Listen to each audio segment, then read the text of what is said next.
In 2014, a man from Quebec led a convoy of police to a truck parked behind a rural hotel. He opened the back. Inside were pallets of perfect counterfeit American $20 bills.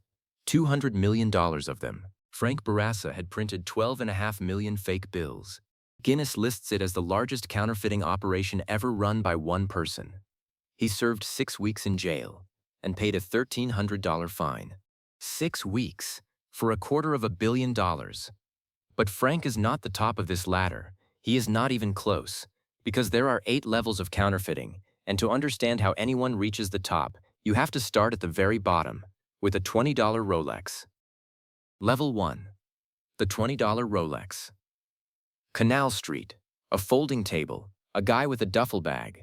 And here is what makes Level 1 different from everything that follows. Nobody is being fooled. The buyer knows it is fake. The seller knows the buyer knows. They have both agreed to the lie. You are not buying a watch. You are buying the appearance of a watch. And the tell is almost insultingly easy. A real Rolex sweeps. The second hand glides in an almost continuous motion, about 8 ticks per second. A cheap fake goes tick, tick, tick. One glance kills it. The counterfeiter here has zero interest in fooling you. Perfection costs money. Good enough to sell in dim light on a folding table is the entire spec. But what happens when the counterfeiter decides you should not know? Level 2. The super fake. This is not a street fake with a better logo. This is a different species. Super fake handbags are built with real leather, correct hardware weight, correct stitch count, correct serial numbers. Some counterfeiters buy a genuine bag, take it completely apart, and reverse engineer it stitch by stitch. Some hire people who used to work in the actual factory. And here is the twist. These are not sold to people who want to look rich. They are sold to people who do not know they are buying a fake at all. Because the delivery system is the resale market. A super fake laundered through a legitimate reseller comes with a receipt, and the receipt is worth more than the bag. Authentication has turned into an arms race. Microscopic stitch analysis, leather grain databases, AI image matching, and the fakes keep getting through. But a handbag is just leather. The real money is in something that costs almost nothing to make and sells for millions. Level 3. The art forger. And this is where counterfeiting stops being manufacturing and becomes storytelling. The Knoedler Gallery was 165 years old. It was one of the most respected art dealers in New York. Museums bought from it. It closed in 2011 because between 1994 and 2011, it sold nearly 40 forged paintings.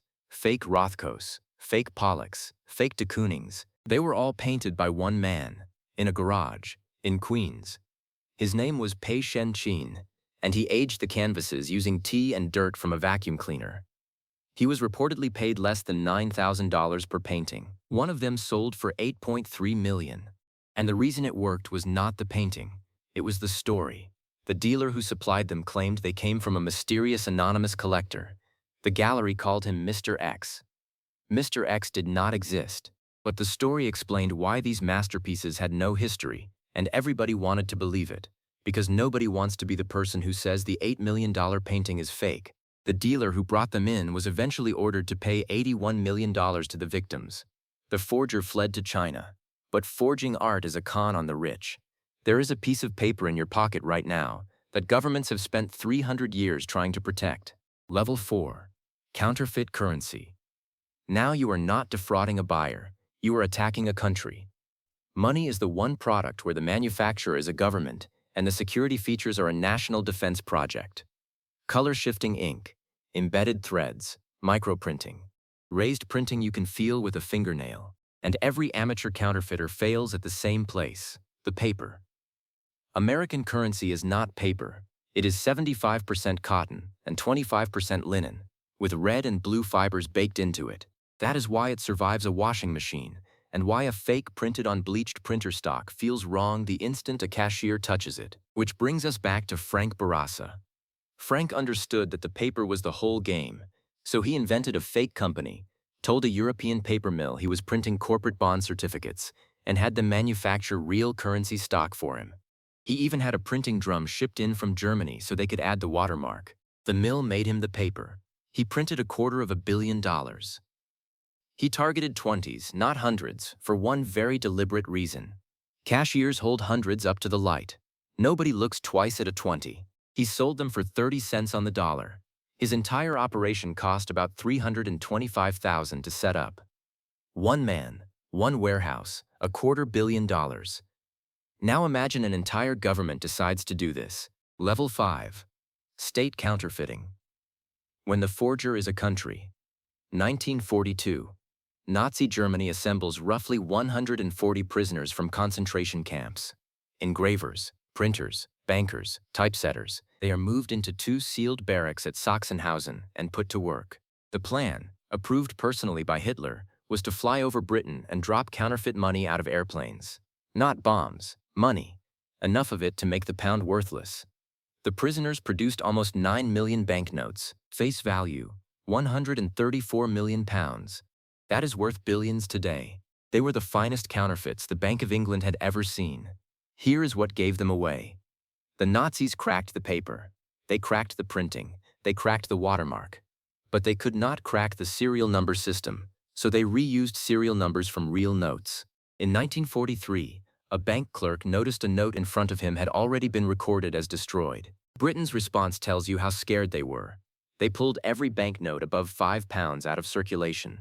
The £10 note did not come back for 20 years, and most of the fake money ended up dumped at the bottom of an Austrian lake, where divers were still pulling boxes of it out in 1959. That is a counterfeit that attacks an economy. The next one attacks your body. Level 6. Counterfeit medicine. A counterfeit pill does not have to fool a jeweler, or an art expert, or a central bank. It only has to fool a person who is already sick. And it is easier than every level before it, because the expensive part of a pill is the medicine. Take the medicine out, and your profit margin is almost total. So they use chalk, paint, floor polish, printer ink, and the packaging is often flawless, because the packaging is the part that gets inspected.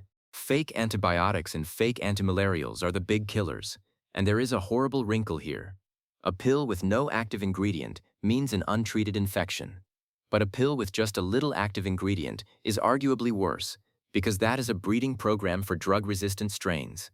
The counterfeiter is not just killing his customer, he is manufacturing superbugs, and the modern version is the one you already know about. Fake Xanax, fake oxycodone, pressed with fentanyl and sold to people who think they are taking a pharmaceutical.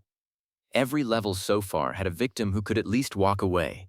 The next level has a victim who never touches the fake at all. Level 7. Counterfeit parts.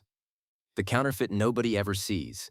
Somewhere in a supply chain, a used microchip gets pulled out of scrapped electronics. It gets sanded down. The old markings get scrubbed off. A new part number gets lasered onto the surface. And it gets sold, through a chain of brokers, as a brand new military-grade component. The United States Senate investigated counterfeit parts in the defense supply chain and found suspect counterfeit components sitting inside real aircraft. Counterfeit aircraft fasteners, counterfeit brake pads, counterfeit turbine blades. And here is what makes Level 7 different from every level below it. There is no willing victim. Nobody in this chain wanted a fake. There is no greedy collector, no bargain hunter, no guy who knew what he was buying. There is just a bolt rated for a load it cannot actually take. And it is completely invisible. Until the moment it is not.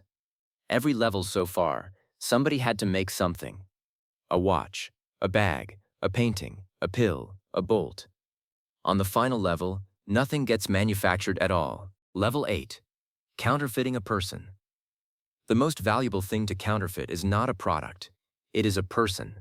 The modern version is called synthetic identity fraud, and it is beautiful in the worst possible way. You do not steal someone's identity. You assemble a new one. A real social security number, a fake name, a fake date of birth. A person who has never existed. Then you wait. You give it a credit card. You make small payments. You let it build a credit history for years, patiently, like raising a child. And when that fake person finally has good enough credit, it borrows 6 figures and vanishes, and nobody calls the bank. Because there is no victim to call. The victim was never real. So that is every level. From a $20 watch nobody believes, to a person who never existed borrowing money that was never paid back. If you got something out of this, a like genuinely helps this channel get shown to more people, and it costs you about half a second. And if you want to keep going, the story that pairs with this one is money laundering. That is a whole other ladder, and it is on screen right now. I will see you in that one.